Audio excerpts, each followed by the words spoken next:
I was explaining you about the directive property of the magnet. I told that when the magnet is suspended freely by the help of this string and this magnet is disturbed, then it always comes to rest in a north-south direction.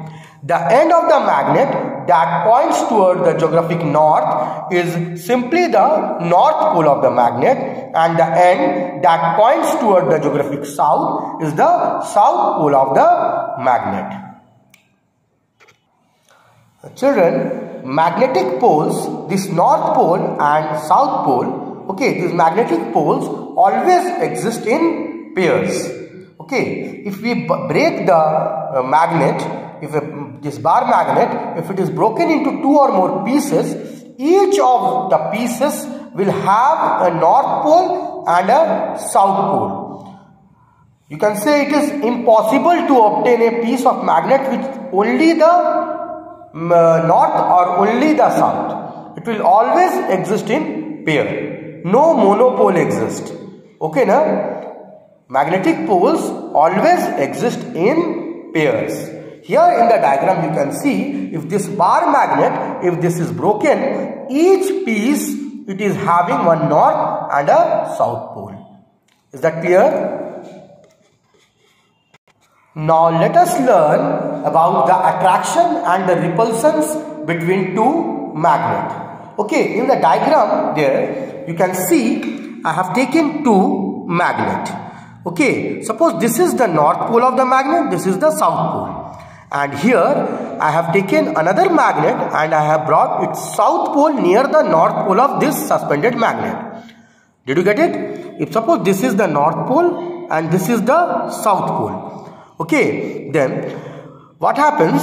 This magnet get attracted toward this magnet. Okay, since these are the two different poles. Okay, this is the north pole of suspended magnet is having the north pole here, and this north pole it is brought near the south pole of the other magnet. Okay, so opposite poles they will attract each other. Is that clear? Now here in this diagram you can see the north pole of this magnet, suspended magnet, is brought near the north pole of this magnet. Okay, when same poles are brought near each other, they repel. Okay, they repel each other. Okay, so from this we can understand same pole repel each other and opposite poles they attract each other.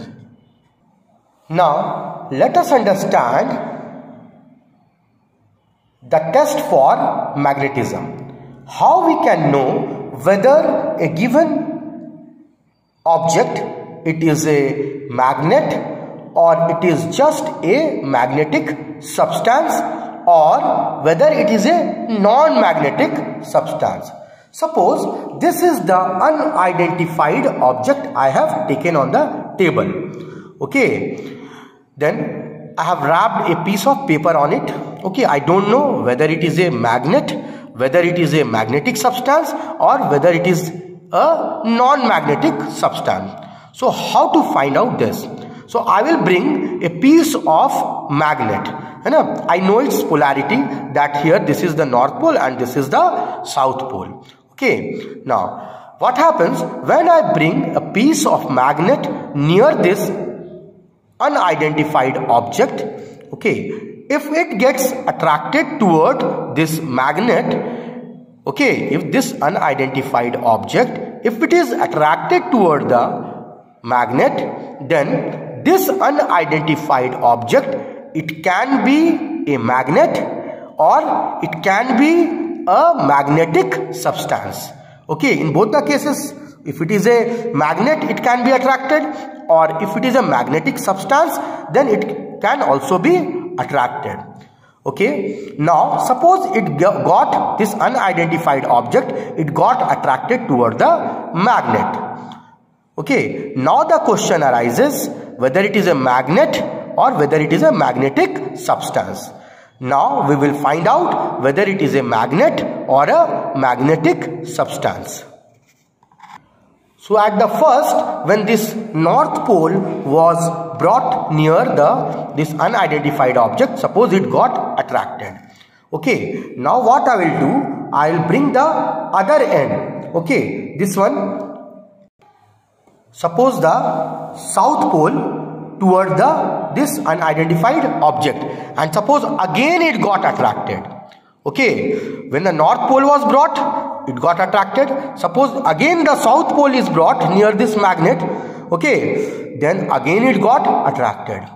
Then children, if both the times it got attracted, that means it is a magnetic substance. It is not a magnet, because if it was a magnet at the first time when it got attracted, then the second time when I made the other pole bring near this object, it should repel. Okay, at the first time if it was attracted, the second time it should repel, because the opposite pole facing the magnet was brought near this unidentified object. Okay. If the magnet attracts this unidentified object in the first time, and when this magnet was made upside down, and when the south pole was brought here, the second time it got, suppose, repel, then automatically we can understand that this is a magnet. The first time it should attract, then the second time it should repel. Okay, here you can see in this diagram. Now if this another pole, south pole, is brought here, then this object, if it is a magnet, it should repel. So we can say that repulsion, it is the surest test for magnetism.